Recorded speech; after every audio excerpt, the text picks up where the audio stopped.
So in 1 Corinthians 12, 1-3, concerning spiritual gifts, they have written, tell us something about spiritual gifts, Paul. I don't want you to be ignorant. And then he says, you used to work with gods who can't speak.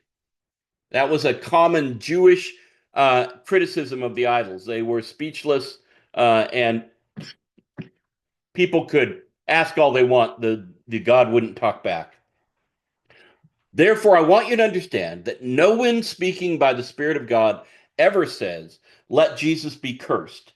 And no one can say, Jesus is Lord, and notice the quotation marks here, except by the Holy Spirit.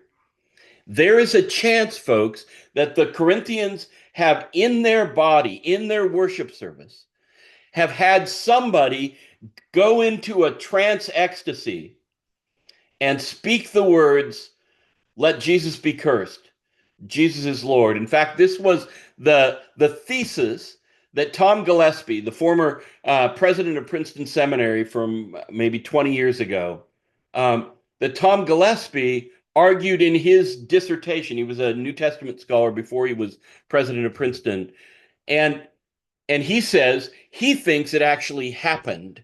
Whether it happened or not, the Corinthians are confused because ecstasy is a marker of divinity in their Greek and Roman culture. Ecstasy in the Pythian oracle in Delphi, the prophetess would go into an ecstatic trance, and that's how you knew she was speaking for the god. By the way, in about 2001, there was a Scientific American article in which the feeling all along about the Pythian oracle in Delphi was that there were some humors or spirits, some kind of gas coming up from the earth that would cause these trances and ecstasy. And, people have poo-pooed it through the ages. In 2001, there were scientists making the case that they had found the kind of gas that was emitted and the reason that it was emitted. So this is a live scientific issue. But the Pythian oracle went into a trance, and that ecstatic trance would sometimes come in gibberish, and other times there would be language that was very difficult to understand, and the priest was called upon to interpret. That's how Greek prophecy went from ancient times, from hundreds of years even before first century Corinth, right?